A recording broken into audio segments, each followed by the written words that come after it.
მოგესალმებით დიანა, მივესალმებ მაყურებელს და მადლობა თქვენ ჩართვისთვის.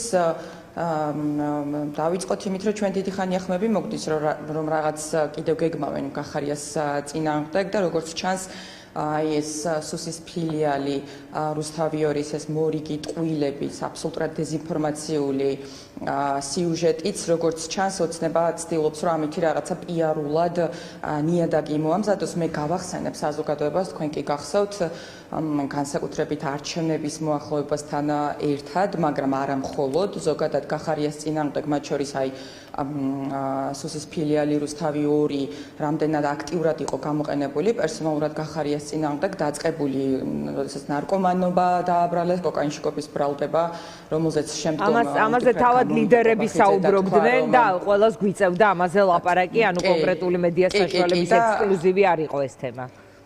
კი, თუმცა ექსკლუზიურად ბრჭყალებში რუსთავი 2-მა ამ დეზინფორმაციას განსაკუთრებული ყურადღება დაუთმო.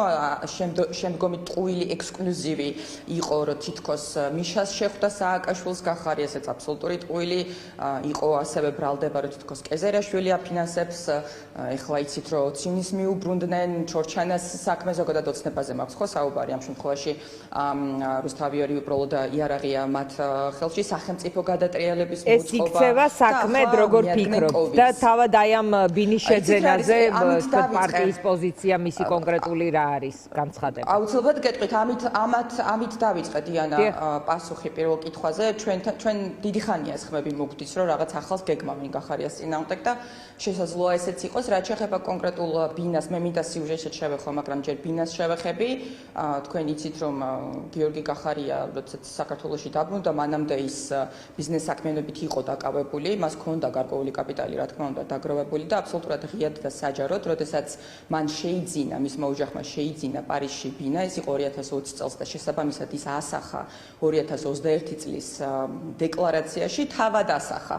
ანუ კანონიერი წყაროს, ესე ვთქვათ, კანონიერი ფინანსური წყაროს შესაბამისად მას ოჯახმა შეიძინა ბინა და თავად ასახა ეს დეკლარაციაში და თავად გახადა ეს ყველაფერი საჯარო. მაგრამ აქ მთავარი არის რატომ აკეთებთ ამას ოცნება, ხო, განსაკუთრებით წინასაარჩევნოდ.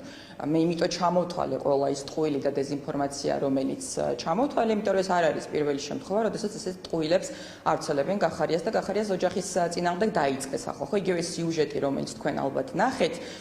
იქ იყო რაღაცა Facebook-იდან და Instagram-იდან აღებული ფოტოები გიორგი გახარიას მეუღლის სიუჟეტში საუბარი იყო, რომ თითქოს COVID-ის დროს გახარიას მეუღლე იმყოფებოდა იტალიაში, მაშინ როდესაც იტალიაში ბოლოს გიორგი გახარიას მეუღლე იმყოფებოდა 2018 წელს. ანუ არ არის ეს სწორი, არ ემთხვევა და ამ დროს არ ყოფილა ის ტყუილები არა, ნამდვილად არ ყოფილა 2018 წელს იყო ეს ადამიანი ბოლოს იტალიაში და ნუ აგერ ფეიქმა სუსის ფილიალმა რუსთავი 2-მა და მე ყველა არ ვუწოდებ მათ სუსის ფილიალს, ძალიან კარგად იციან მათ. რას გულისხმობ ამ ყველაფერში?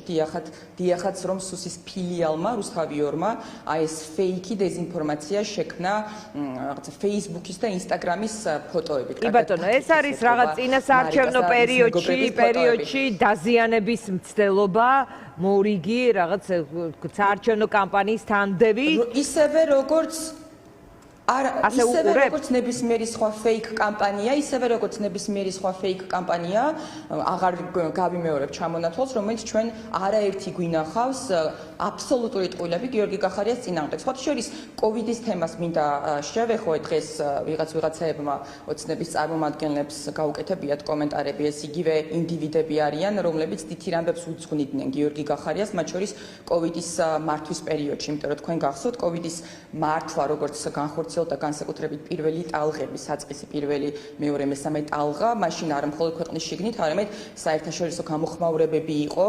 პოზიტიური გამოხმაურებები და ქება გვახსოვს არაერთი, მათ შორის გიორგი გახარიასის საერთაშორისო პარტნიორების მხრიდან. და ის ადამიანები, ის ინდივიდები, მოდით ასე ვთქვათ, რომელიც ტყუილებს აბრალებენ ადამიანებს, გიორგი გახარიასზე ბევრად ახალ წარსულებზე უწევთ და მოუწევთ კიდევ უფრო მეტის თქმა, ისე მიდის ვითარება.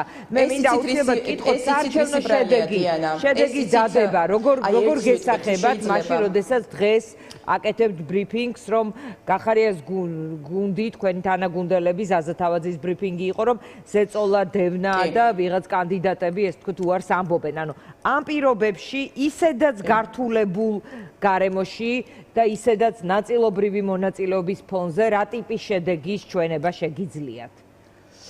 აი წინას უბრალოდ ერთ პატარა კომენტარს გავაკეთებ ეს ინდივიდები რომლებიც დღეს გამოდიან და თქვენი თქმის არ იყოს მართლა გუშინ აი მაგალითად რა ვიცი პირობითად ღარიბაშვილს დილუაშვილს და ასე შემდეგ ასევე რომ აქებდნენ დღეს ხედავთ როგორ მოიხსენიებენ ამ ადამიანებს ეს არის იმისი ბრალი რომ თვითონ ეს ინდივიდები რომლებიც დღეს დარჩა ოცნებაში თავად თვლიან საკუთარ თავებს არ არაობად ამიტომ ისინი გაიმეორებენ და იტყვიან იმას რასაც უბრძანებს პატრონი რაც შეეხება თქვენს შეკითხვას ნამდვილად მდგომარეობა დამძიმებულია 2024 წელსაც ძალიან მძიმე საარჩევნო გარემო გქონდა ჩვენ ბევრი თვით ადრე ვიდრე საარჩევნო დღე იყო 2024-ზე მაქვს საუბარი ბევრი თვით ადრე გახსოვთ ნათია მეზრუშვილი ატარებდა ხშირად ბრიფინგებს ბევრი ხნით ადრე დაიწყო სისტემური გაყალბება ოცნება, მაგრამ ეს იმას არ ნიშნავდა და არავის თავში აზრად არ გაუვლია, რომ არჩევნებში არ უნდა მიიღოს ამის გამო პარტია მონაწილეობა. თქვენ სწორად აღნიშნეთ ზაზა თავაძემ დღეს ნამდვილად ჩაატარა ბრიფინგი, მე მინდა გავიმეორო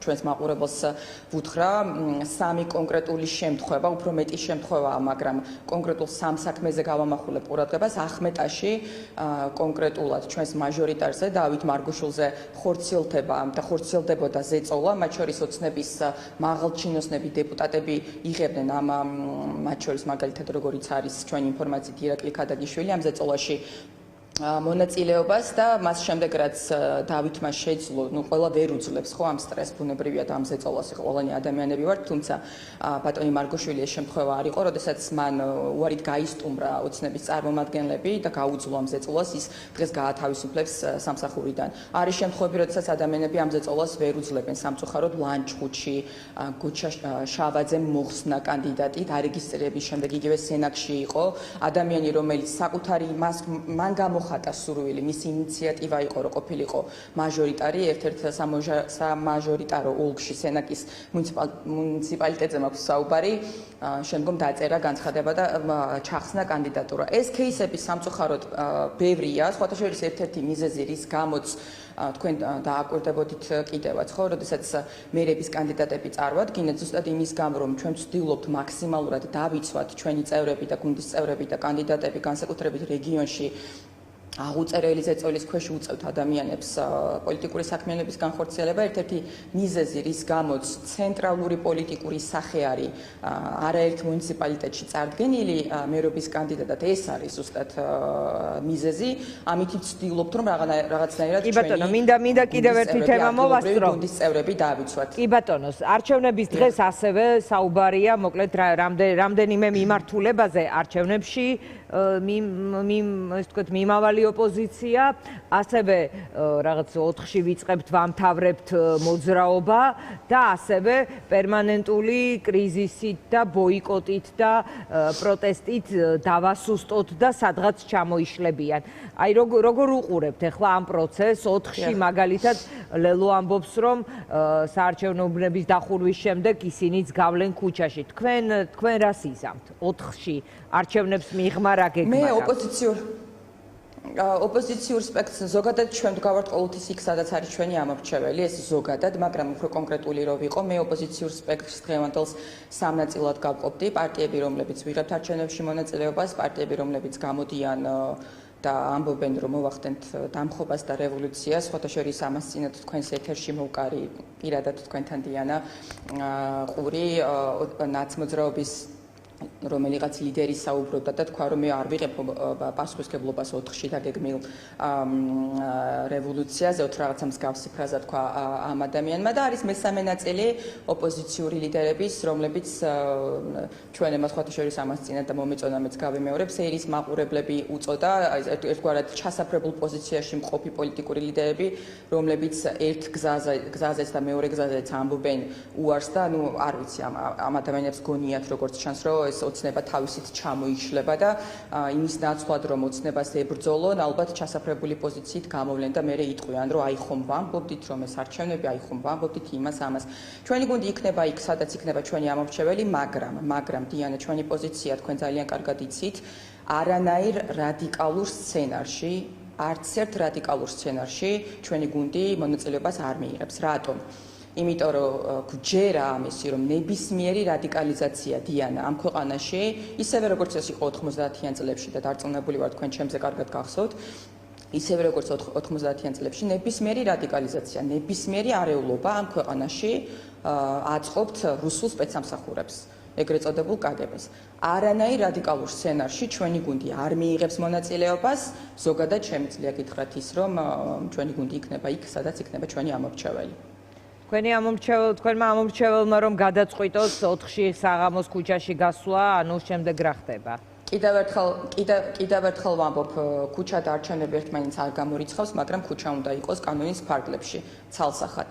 ვიმეორებ, არანაირი ანონიერადო თავადაც ამბობენ, მაგრამ ეს როგორ მოხდება, არ ვიცი. მშვიდობიანი დამხობა ტერმინი არასწორია, იმიტომ რომ დამხობა არასწორია. ოქსიმორონია, მაგრამ ერთმანეთს ოქსიმორონია, ნამდვილად ერთმანეთს გამორიცხავს. ამიტომ აქაც თქვენი ეთერითაც კიდევ ერთხელ მინდა ჩვენი გუნდის პოზიცია გავიმეორო, რაშიც სხვათა შორის ჩვენი ამორჩეველი აბსოლუტურად მოყვება და ჩვენ გვაქვს ეს კომუნიკაცია 21 საუკუნეში კომუნიკაციის ბევრი არხი არსებობს, ხომ ასეა. ჩვენ გვაქვს ჩვენს ამორჩეველთან მაქსიმალური კომუნიკაცია და ამ ნაწილში აბსოლუტურად მოყვება ჩვენი ამორჩეველი და მე ვამაყობ რომ ასეთი ამორჩეველი ყავს. ზომიერება არის ჩვენი და სახელმწიფოებრიობად მოაზროვნე, ასე ვთქვათ, პოლიტიკური ლიდერები ყავს და ნამდვილად ვამაყობ რომ მე ამ გუნდს წარმოვადგენ, არანაირ რადიკალურ სცენარში დამხობა იქნება თუ რაც სულთ ის დაარქვა. ჩვენი მონაწილეობას არ მიიღებს, ჩვენ გვჯერა ერთი მარტივი ჭეშმარიტების დიანა, რომ ოცნებას მაქსიმალურად უნდა გამოვაცალოთ ელექტორალური ბაზა. ეს არის ჩვენი მთავარი ამოცანა ახლა. კი ბატონო, მადლობა.